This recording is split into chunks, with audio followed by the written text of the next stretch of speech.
Avez-vous déjà remarqué que certaines personnes ne s'intéressent vraiment pas du tout au sport? Alors que d'autres sont émotionnellement investis dans les matchs, les équipes et les rivalités, il existe un groupe de personnes qui se sentent complètement déconnectées de tout ça. Elles ne suivent pas les scores, ne regardent pas les matchs et ne comprennent souvent pas l'enthousiasme que ça suscite. Pour beaucoup, cela peut sembler étrange, mais psychologiquement, c'est tout à fait logique. L'une des principales raisons tient à la personnalité et au centre d'intérêt. La recherche en psychologie montre que les gens diffèrent dans ce qu'on appelle la sensibilité à la récompense, c'est-à-dire la façon dont le cerveau réagit à certains types de stimulation. Pour les fans de sport, la compétition, l'imprévisibilité et l'identité de groupe déclenchent de fortes récompenses émotionnelles.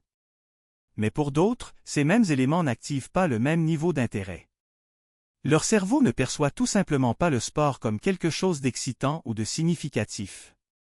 Un autre facteur important est l'identité sociale. Des études en psychologie sociale, notamment autour de la théorie de l'identité sociale, montrent que les gens se connectent souvent à des groupes pour développer un sentiment d'appartenance.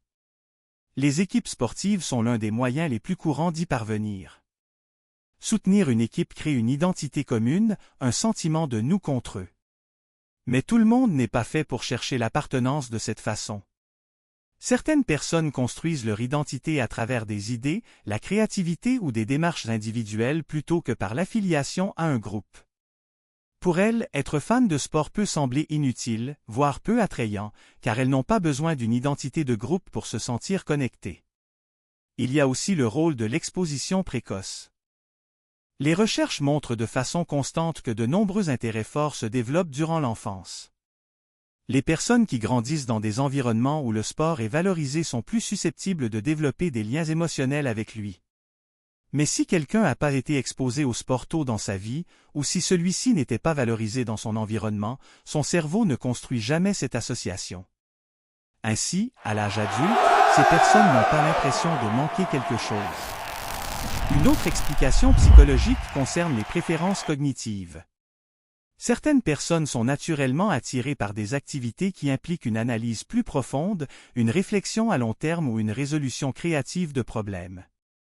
2h15, bien que le sport implique de la stratégie, il est souvent perçu comme répétitif ou moins stimulant intellectuellement par ces personnes.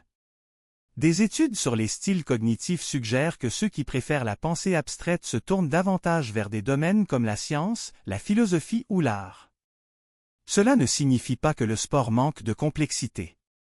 Cela signifie simplement que des esprits différents sont attirés par des types d'engagement différents. Il y a aussi l'aspect émotionnel. Le sport peut être très émotionnel, avec de l'excitation, de la frustration et parfois de la déception. Pour certains, ces montagnes russes émotionnelles sont agréables, mais pour d'autres, elles semblent inutiles ou épuisantes. Des recherches sur la régulation émotionnelle suggèrent que certaines personnes préfèrent éviter les situations créant des hauts et des bas émotionnels imprévisibles.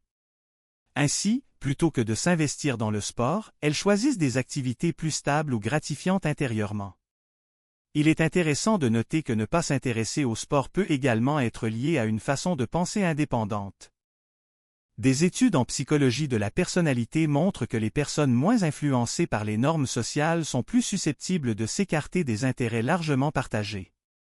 Comme le sport est l'une des formes de divertissement les plus partagées dans le monde, choisir de ne pas s'y engager peut simplement refléter un état d'esprit plus indépendant. Et peut-être le point le plus important est celui-ci, ne pas s'intéresser au sport ne signifie pas qu'une personne manque de passion, d'enthousiasme ou de liens sociaux. Cela signifie généralement que ses intérêts sont dirigés ailleurs. Il peut s'agir de musique, de technologie, de business, de psychologie ou de tout autre domaine qui stimule son esprit d'une manière différente. En fin de compte, le comportement humain est façonné par une combinaison de personnalité, d'environnement et de préférences cognitives.